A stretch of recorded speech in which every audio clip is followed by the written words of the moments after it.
What exactly? Who is that? You're recording it, and my disclaimer has already been given. There's my disclaimer. I already went over it. Oh, no, we missed that. It wasn't part of the record. Now it's part of the record.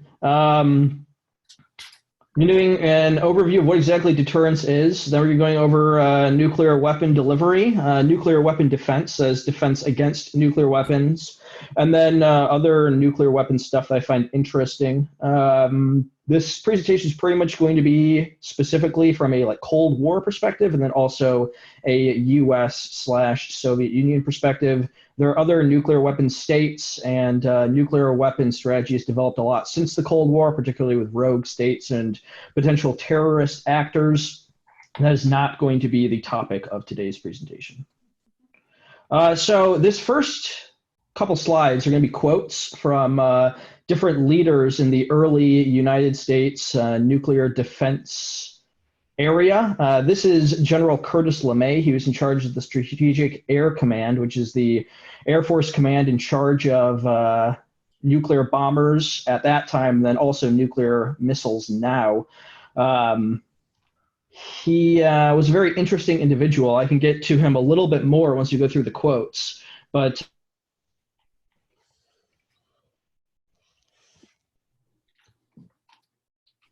Nathan, your sound cut out. Don't let that bother you. You're not a good soldier. That very much sums up Nathan, party foul.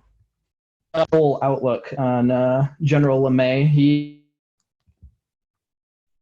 a leader on the Strategic Air Command, and for those of you familiar with the submarine program, he's very much like the Admiral Rickover of the Strategic Air Command, where he has put in place a lot of the theory and a lot of the principles that they still live by today. And then he also said, if I see that Russians are amassing their planes for an attack, I'm going to knock the shit out of them before they take off the ground. We'll get into all the specifics of nuclear stuff later. Nathan, your audio is cutting out again. Hardline individual, and he was actually, interestingly enough, the running mate for George Wallace in the 1968 election, who was a very hardline segregationist who splintered off from the Democratic Party because he didn't believe with the civil rights. So next, we're going to go on to General Lemay's successor at the Strategic Air Command, because General Lemay was promoted to the Joint Chiefs of Staff. And that is General Thomas Power. And he was being given a briefing on how we could change our nuclear strategy to kill fewer Russians. And his response was, restraint. Why are you so concerned with saving lives? The whole idea is to kill the bastards. At the end of the war, if there are 2 Americans and 1 Russian left alive, we win. This, again, very much sums up the early Cold War thinking on nuclear war, which is very much a zero-sum game that if we have even the narrowest of margins over the Soviets, we're going to come out ahead. The individual who's giving the briefing on this was remarked, well, generally, you'd better hope those 2 Americans are a man and a woman, which I thought was kind of funny, just the fact that it's a pretty bleak scenario and one which we wouldn't survive. Okay, so deterrence is stopping an enemy attack by threatening an attack back. It's a pretty simple concept. It doesn't just apply to nuclear war. But what it does require is it requires the capability to strike back, the will to use your ability to strike back, and then mutual perceptions, which means your enemy knows cases in which you will and will not strike back. So the photo on the right is actually the first U.S. submarine ever used in deterrence operations. That is the USS Tunney. It was an old World War II submarine that was put, a cruise missile was put on it. That's a Regulus cruise missile, which is basically the V-1 cruise missile that the Germans had that was fitted for our own purposes. And that submarine needed to surface in order to actually launch its deterrence, which was pretty limiting at the time. And that's a test firing that's showing right there. Deterrence can have both first strike and second strike capability. So first strike is you're the first one to attack. It's generally attacking enemy without warning and is completely preemptive to destroy the enemy's ability to conduct a nuclear war. It requires overwhelming force for this purpose because you need to be confident that you can destroy your enemy's ability to strike back. And that's because you want to destroy the enemy deterrent. The entire way that deterrence works, as I said on the previous slide, is it needs to be a capable deterrence. So if you can destroy the enemy capability, they have no ability to deter you anymore. And then a second strike is a response after being struck. So if you're struck with a first strike, then you would have a second strike. Second strike was generally a more limiting posture to be in due to the fact that you've had a significant amount of your forces already destroyed by a first strike. And then there are two types of deterrence. It's counterforce and countervalue. Counterforce is destroying your adversary's military. It has more value in a first strike because in a first strike you would actually be hitting their nuclear weapons so they can't strike you back. And then countervalue would be holding things at risk, which would be basically striking an enemy's cities and their industry.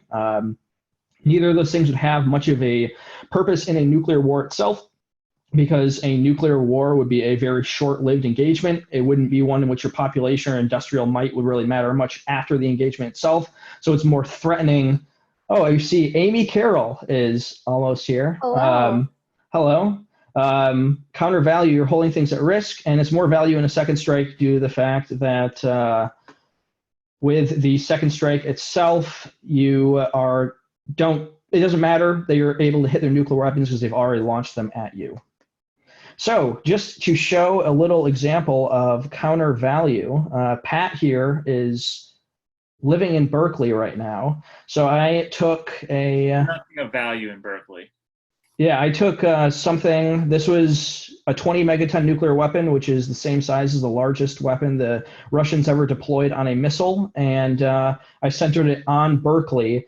And you can see the smallest circle is the size of the fireball. One circle out from that is moderate blast damage radius. So any buildings within that aren't reinforced concrete would be destroyed. And then one circle outside of that, so the larger orange circle would be third-degree burn radius. And you can see in the top right, the estimated fatalities, over 1 million people would die from that.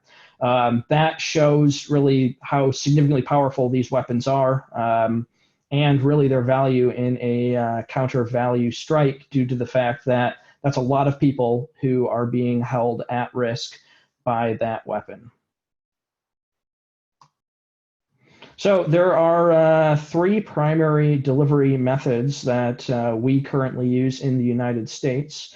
It's known as the Nuclear Triad, and we have all 3 methods being displayed on the screen right now. They're bombers, submarines, and intercontinental ballistic missiles.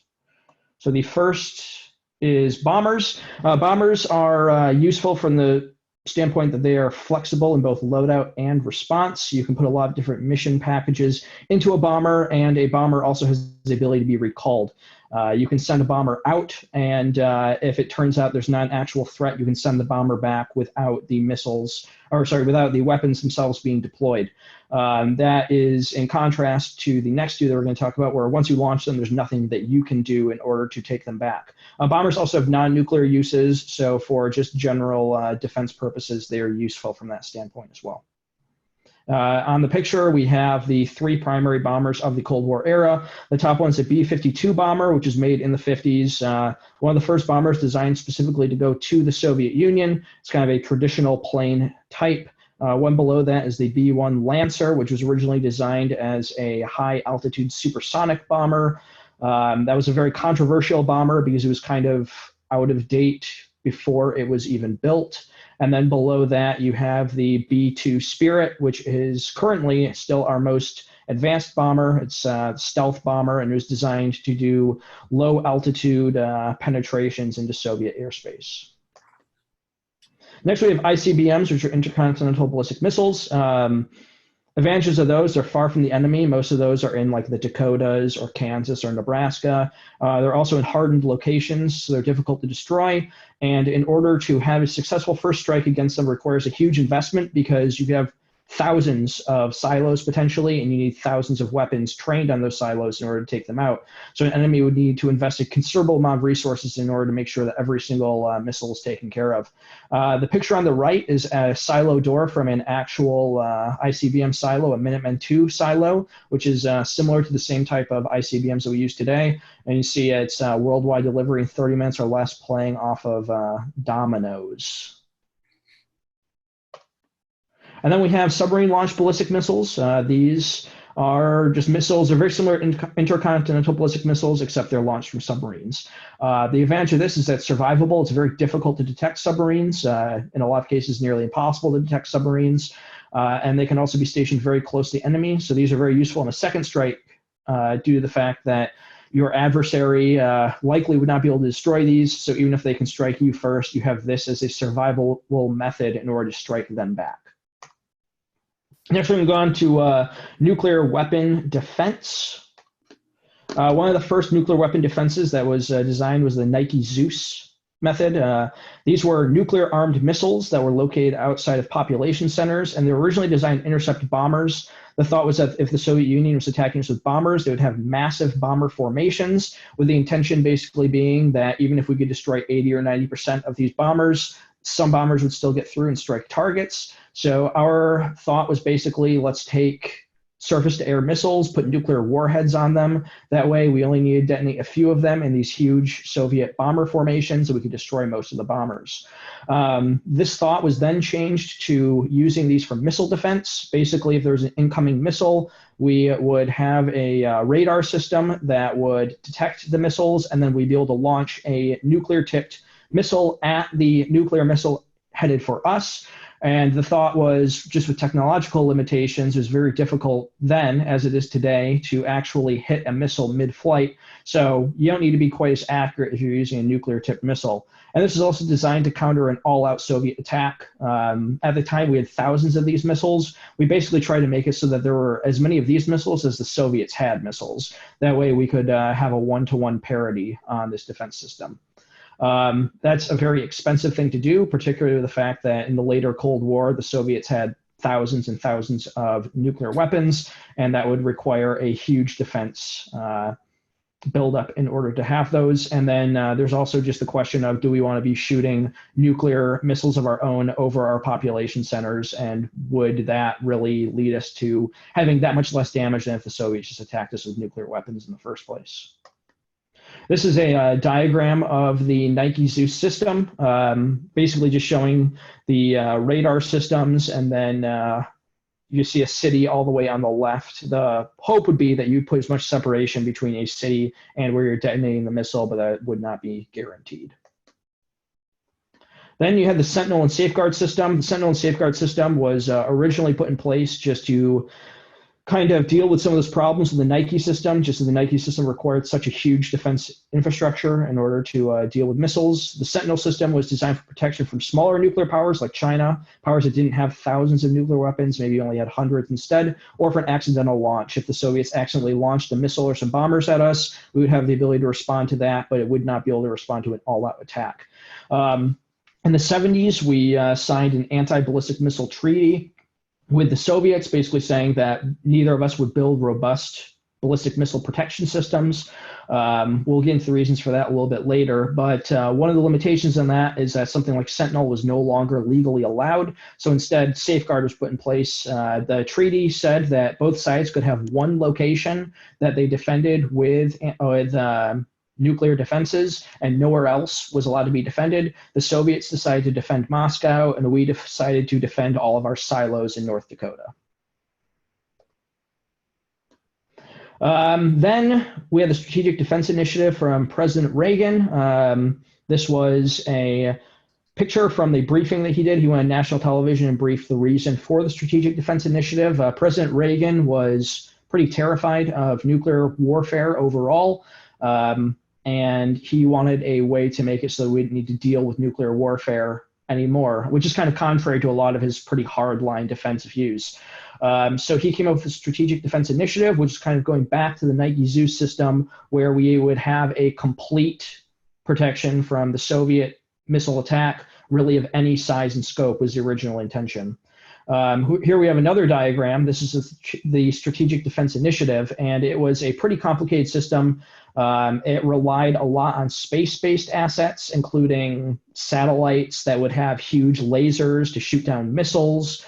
It was not feasible in really any way, shape, or form. It's something that we've been investing billions of dollars in every single year since then, and we're really no closer to realizing the goals of this program.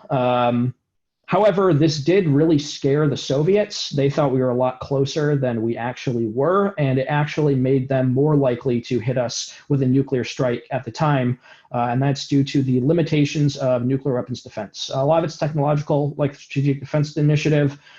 A lot of it are technologies that, even though we're 40 years almost past when it was proposed, we're no closer to realizing it and realizing its goals, and then also their strategic limitations. One being the offense is both easier and cheaper than defense. It's a lot cheaper to build an additional nuclear warhead than it is to build up an additional protection from that nuclear warhead. This also promotes adversary offensive buildup and an arms race, because if you build up the ability to shoot down nuclear warheads, the enemy will respond just by building more nuclear warheads.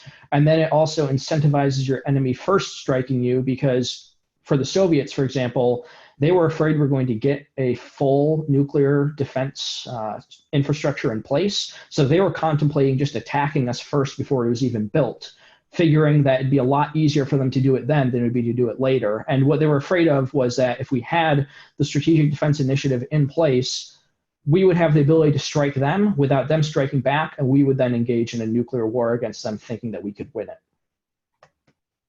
Now we're just going on to some interesting things in nuclear weapons. One is MIRV, which is multiple independently maneuverable reentry vehicles. And we can see a picture of a MIRV warhead to the right. So most modern weapons actually hold a number of warheads. And on the left, you can see the reentry paths for all those warheads. So a lot of modern missiles can hold 8 to 10 nuclear warheads, which make it even harder to shoot these down, because you need to, for every missile, you shoot down 8 warheads. It also makes it more viable economically for nuclear weapons, because 8 small nuclear warheads can cause a lot more damage than one large nuclear warhead, just due to surface area effects, basically.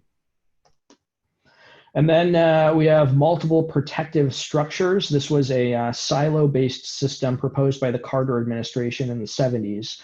And basically the purpose of this was that somewhere, I think the plan was originally in either Nevada or Utah, you would build approximately 5,000 silos, each encompassing 1 square mile, but you would only have about 500 warheads. And the purpose was basically that you would randomly move around the missiles, the 500 missiles in the 5,000 silo area. And so 500 of the silos would have nuclear warheads, 4,500 of the silos would have basically a piece of metal. It's illustrated in the picture on the right. The rightmost silo has an actual warhead. The thing to the left of that has a bunch of metal rods in a silo. And it's basically, you would have a simulator in there. And what it would do is it would produce heat. It would have chemical constituents so that chemical sniffers would think that there's a nuclear warhead in there. It would have radioisotopes in there. So if you put a detector next to it, you would think there's actual nuclear material in the silo, but there was nothing actually in there other than metal rods. And the purpose was basically that the Soviets would have no idea which silos actually have nuclear warheads in them. So they would need to devote at least 1 missile to every single silo in order to destroy it. So we would only need to build an infrastructure of 500 missiles. The Soviets would need to, in order to counter that, build an infrastructure of 5,000 missiles. And that would be very costly for them. This wasn't ultimately put in place for a number of reasons. One was that the government realized they'd basically be admitting that they're sacrificing a huge portion of the country in nuclear war. The state of Utah, where it was originally supposed to be, said they didn't want 40 or 5,000 square miles of the state to basically be a target for the Soviet Union. And then also there was a huge amount of cost to be involved with this. Even though it would be only 500 nuclear weapons, you'd still need to have a 5,000 square mile tract of land that you're constantly maintaining with silos, as well as all of the individuals to maintain that. And then the last thing we're going to talk about is the Dead Hand. This is a Soviet system built in the 70s and 80s, which was supposed to be either autonomous or semi-autonomous. There's a kind of a variance in sources about how autonomous it exactly was, but its entire purpose was that it would automatically launch nuclear weapons against the United States. What the Soviet Union was afraid of was that we would park a submarine off their coast, launch a missile into Moscow, and basically destroy their entire command and control infrastructure, and then basically be able to do whatever he wanted with the country with no ability for them to fight back. And what they were afraid of is that they could only have about 5 minutes from the point at which they detected that missile incoming to Moscow being completely destroyed. So in order to counter that, they developed a system that made it so that even if the entire Soviet political system was destroyed, they still had the ability to strike back. This was done with a number of sensors around the country. There's seismic sensors, radiation sensors, and if they detected a nuclear strike had occurred, they would shoot a signaling rocket over the Soviet Union, and this signaling rocket would broadcast launch codes to all of their silos, and then the silos would automatically launch their nuclear weapons. This was actually somewhat ironically made the chance of a accidental nuclear war slightly less likely, because it made it so that if there was a potential false alarm, the Soviets wouldn't need to immediately strike fearing it could be real, because they realized even if they're dead, they'd still have the ability to get revenge against the United States. Are there any questions? Yeah. Yeah. Would you argue that missile defense systems cause more of a nuclear buildup than the production of nuclear weapons? Generally, yes. Simply due to the fact that it makes it so that the country that doesn't have a defense system builds significantly more nuclear weapons. Just the way that like nuclear weapons are put on target and how they're allocated to target before an actual nuclear strike, like in the planning stages, often really important targets, multiple warheads are planned for that, because it's assumed that a typical warhead would only have about a 90% chance of actually going from launch to hitting the target successfully, just due to mechanical failures and things like that. So if you then introduce the calculus of there's a potential ballistic missile defense, that means that each of those targets needs to have even more nuclear weapons applied to them, due to the fact that if you don't know where the missile defense system is actually placed, you don't know which missiles are going to be shot down. So areas that you might only have to previously allocate one weapon to, you suddenly need to allocate 2 weapons to. So then you build more weapons. And then, like I said, it can lead to a pretty runaway arms race, particularly if the country that has the ballistic missile defense then decides to respond in kind by building up their defense even more. So kind of bouncing off of that, do you think that in the New START treaty, as the current one's about to expire here in like about a year, do you think that those will be incorporated? Missile defense systems will be completely banned, or what do you foresee being in that new treaty? So the United States roles in like ballistic missile defense are really interesting, because in 1972 we entered in the Ballistic Missile Defense Treaty. That guided us through the entire Cold War, and then in 2002 we withdrew from it. And so we're no longer bound by the Ballistic Missile Defense Treaty, or sorry, Anti-Ballistic Missile Defense Treaty. So I think it was not that long ago, one of Putin's big problems with US buildup in Eastern Europe was us placing ballistic missile defense in Eastern Europe. I don't know specifically how future treaties would go into ballistic missile defense, but ballistic missile defense was one of the huge sticking points between us and the Soviet Union in the Cold War, and it is continuing to be a huge sticking point. So Gorbachev and Reagan met in Reykjavik in the 80s to talk about like the future of nuclear weapons. And that's when Reagan had previously, not that long ago, briefed the country on the Strategic Defense Initiative.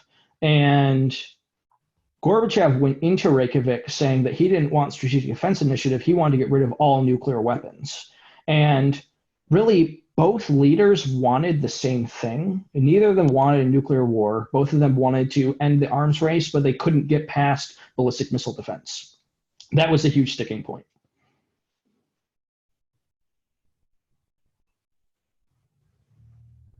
Any other questions? Yeah, I have a question. Yeah. It's kind of a vague one, and if you don't have an answer, that's just fine. But yeah. it seems like you're presenting kind of the orthodox theories of nuclear warfare.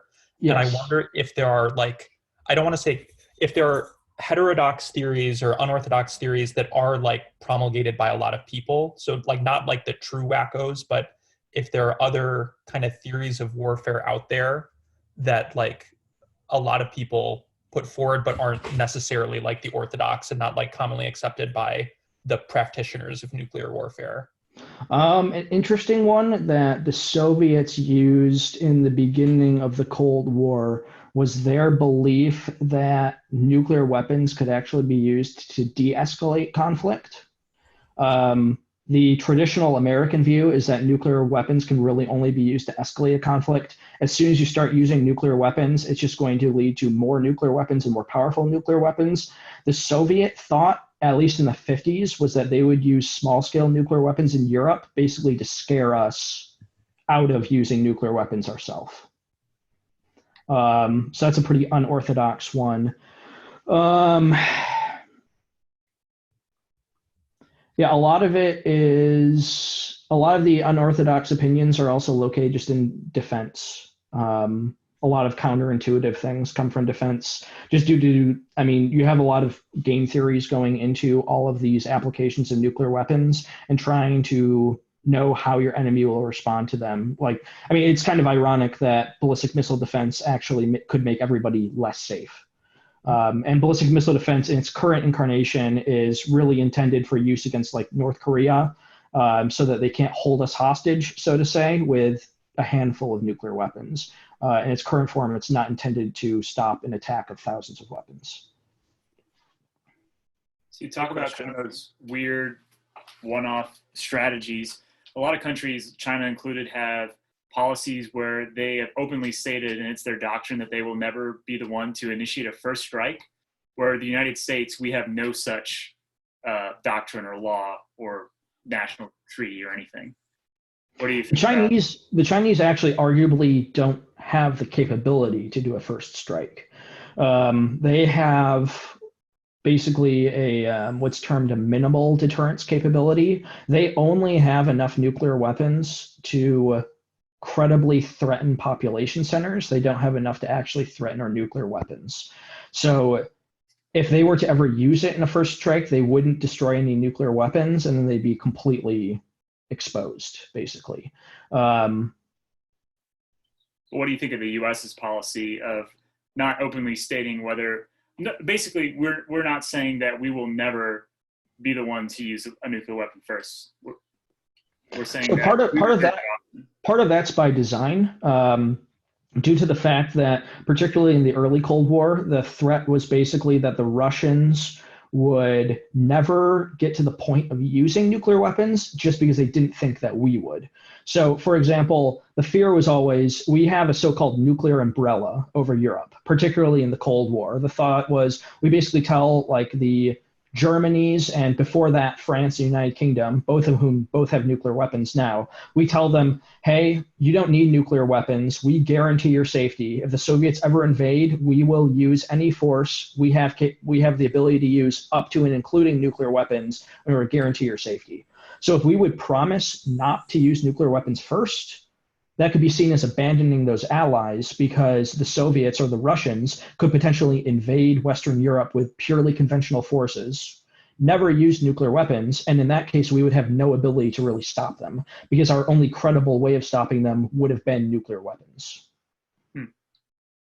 A number of European countries don't believe in the nuclear umbrella. They don't believe that we'd actually use it. That's why France actually made their own nuclear deterrence, because they thought that if push came to shove, we would abandon Europe. And because the thought's basically, if you're the United States, would you be willing to potentially cause a global nuclear war and the complete destruction of your country in order to guarantee the safety of Paris? That's the big question. Because if the Soviets decide to invade, that's really what the question is going to be. And France decided, we're not going to even risk that being the case. We're going to make our own nuclear deterrence. That way, it doesn't even matter what the United States does. We have the ability ourselves to strike back at the Soviets. I have a question, Nathan. Yeah. So was it the U.S.'s understanding that any use of nuclear weapons would probably lead to all-out nuclear Yes. war? then Yes. why bother developing tactical nuclear weapons at all? It just seems like a big hassle. Have the ability to use them. The Soviets had them. But there was no thought that like, oh, we can just use these as a one-off and like they can actually be used for a limited purpose. As the Cold War went on, no, not really. Our orthodoxy was not to use tactical nuclear weapons. That was very much a Soviet strategy. The Soviet strategy actually specifically was they would invade Western Europe using conventional forces, make us think they're going to stick to conventional forces, use the invasion in order to send Soviet teams in to remove all of our nuclear weapons in Western Europe. Then once all the nuclear weapons in Western Europe were gone, then they would start using tactical nuclear weapons because we wouldn't have them in Western Europe anymore. And their thought was at that point, we wouldn't do anything. We wouldn't use actual strategic weapons against them.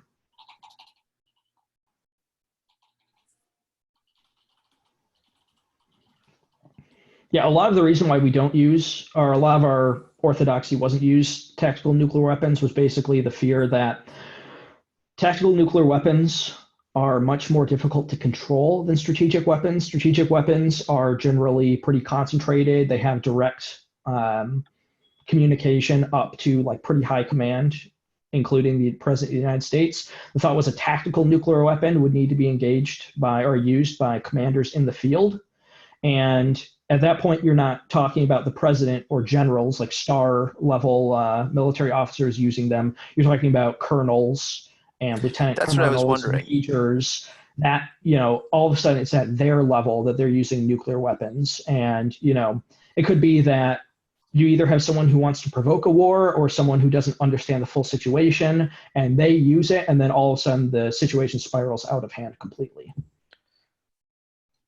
Major a lot of it's bag of donuts. Yeah, a lot of it's around something called the so-called nuclear taboo, which is that people don't really conceptualize the difference between tactical warheads and strategic warheads from like a fundamental standpoint. They more think of it as nuclear weapons. So as soon as a nuclear weapon is used, then all of a sudden, no one's going to make any distinction about the type of nuclear weapon used at that point. It's pretty much just a free-for-all. What do you have to say to detractors that say that the Rand Corporation is a think tank that accomplishes nothing and ultimately has no effect on national policy or does anything good for the world? They had a huge effect on national policy, at least during the Cold War. They made a lot of this policy. A lot of the orthodoxy of nuclear weapons was developed by them. And actually, the Soviet Union was commonly thought to be about 5 years behind us in nuclear strategy. And part of the reason is because they didn't have civilian think tanks to go through these types of things. For them, all of their nuclear planning was purely through military organs, and they didn't have any civilian aspect of it. And a lot of the orthodoxy in nuclear weapons was developed by Robert McNamara as well, because he was a SecDef for like 7 or 8 years, all during the 60s. Yeah, his foreign affairs article that he wrote is like the pinnacle of American doctrine for nuclear proliferation and non-proliferation. It's pretty intense. Yeah.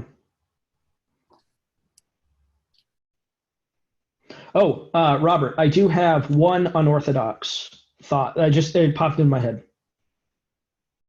Can you hear me? Yes. Okay. So Yes, I can. Sorry. Okay. So one thought, this was basically a thought experiment to kind of point out some of the flaws of deterrence potentially. And that was that both the United States and the Soviet Union would place huge, like in place nuclear weapons in the other countries' cities. So like the Soviets would let us place nuclear weapons in Moscow and Leningrad and all of these huge cities. And the Soviets would be able to put nuclear weapons in New York and Washington, D.C. and, Chicago. And basically you would have your own personnel stationed at that location. And their entire purpose was to make sure it wasn't tampered with. And if things ever got crazy, you could just press a button and just obliterate the other side's cities. That sounds closer to unorthodox than heterodox, but I like it. I said it was unorthodox. Yes, no, you did. And the thought was basically that was pretty similar to what deterrence already is. Because with deterrence, you're basically already holding the opponent's cities at risk. It's already impossible to defend against it. All you're really doing is you're just eliminating the 15 minutes of travel time. Do you know who came up with this thought experiment? I could find it pretty quickly. Sounds like a Brady, if I remember correctly.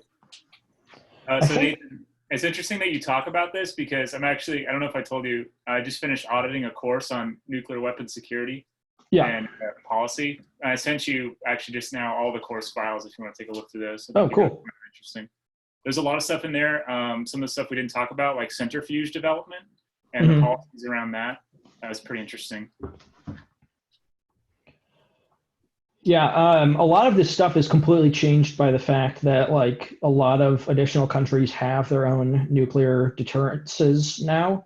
And then some countries have nuclear weapons to the size that wouldn't even have been considered a deterrent during the Cold War.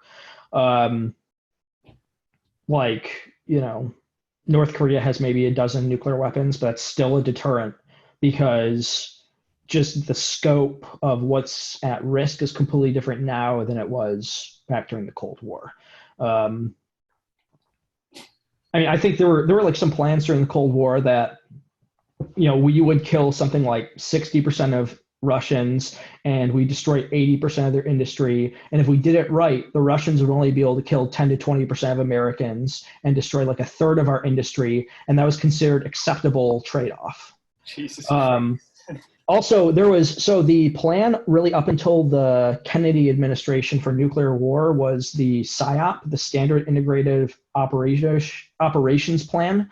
And it was basically, regardless of what the circumstances were, we would always follow the exact same path for a nuclear war. And that was, we would completely destroy both the Soviet Union and China. General Power was actually asked about it. He was asked something along the lines of, can we change it so that, like, what's the point of destroying China if China's not even involved in the reason that we're launching nuclear weapons? And he said we could change it, but it'd really mess things up. And basically the thought was, we already have the excuse to use nuclear weapons against the communists. Why not take them all out? So it was always the plan to do both. Yes. The plan was always, so if the Soviets attacked us, we decided to use nuclear weapons, we would destroy both China and the Soviet Union. The Chinese attack us, they use nuclear weapons. Our plan would be, I don't think the Chinese even had nuclear weapons at that point, but if the Chinese did something that warranted the use of nuclear weapons, we destroy the Soviet Union with them. That's pretty wild. And most of these plans, basically it was like, 250 million people would die on impact, and then like another 300 million would die in the next 6 months.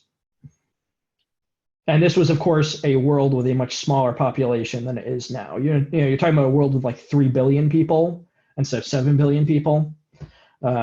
So it's pretty wild, the scale and scope of what they're dealing with.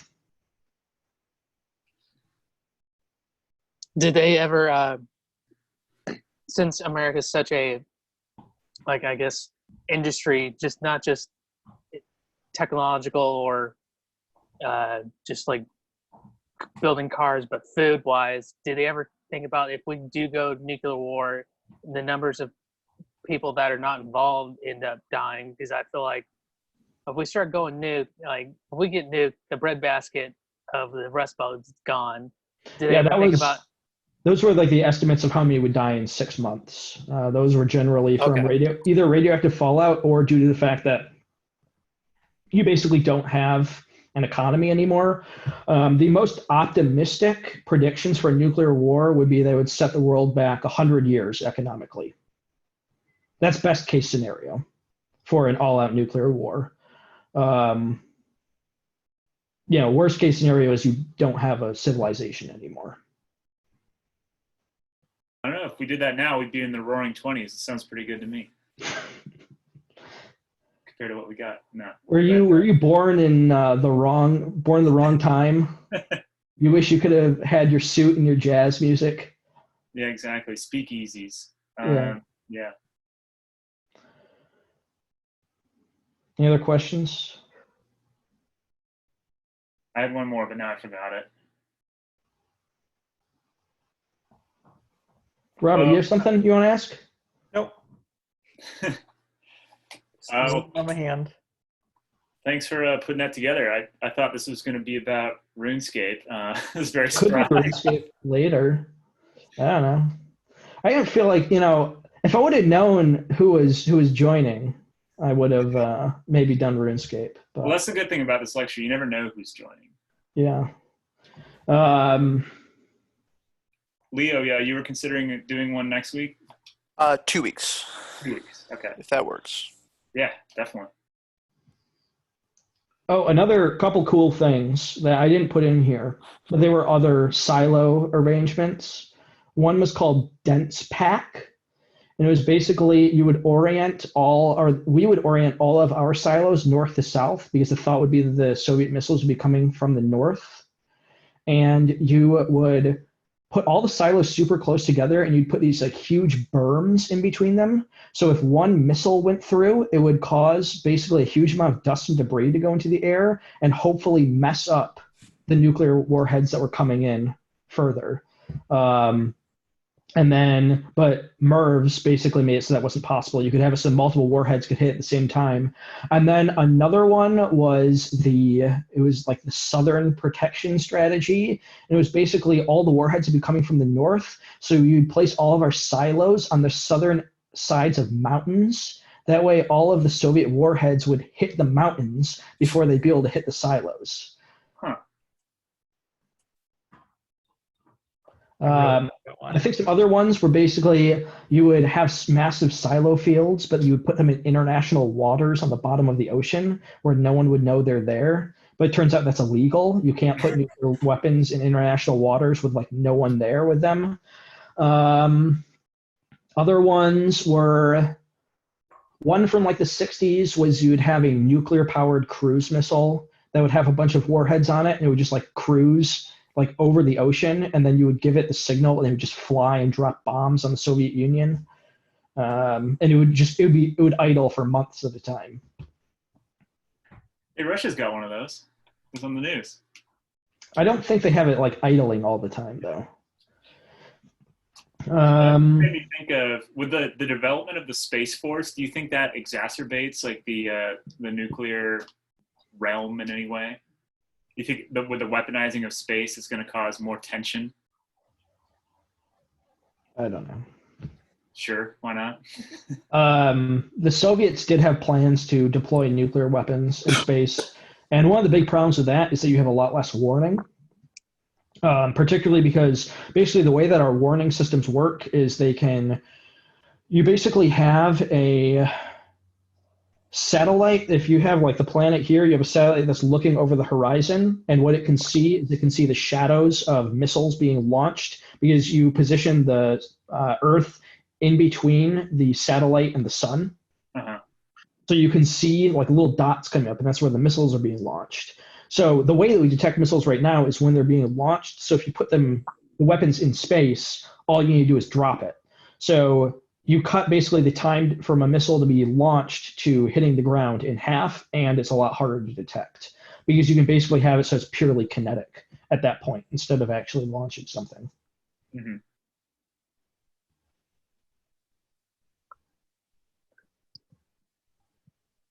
Oh my gosh. Interesting. It's all about that Star Wars from the 80s. That's it. If only. Leo. Yep. What's that conspiracy theory that everybody's the same person?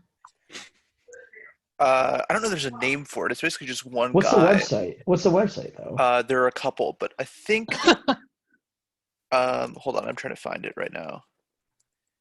If you Google Dallas Gold Bug, it should come up. Or Ed Chiarini. Does he link to his website on his Twitter page? I think it's at wellaware1.com. Wellaware1.com.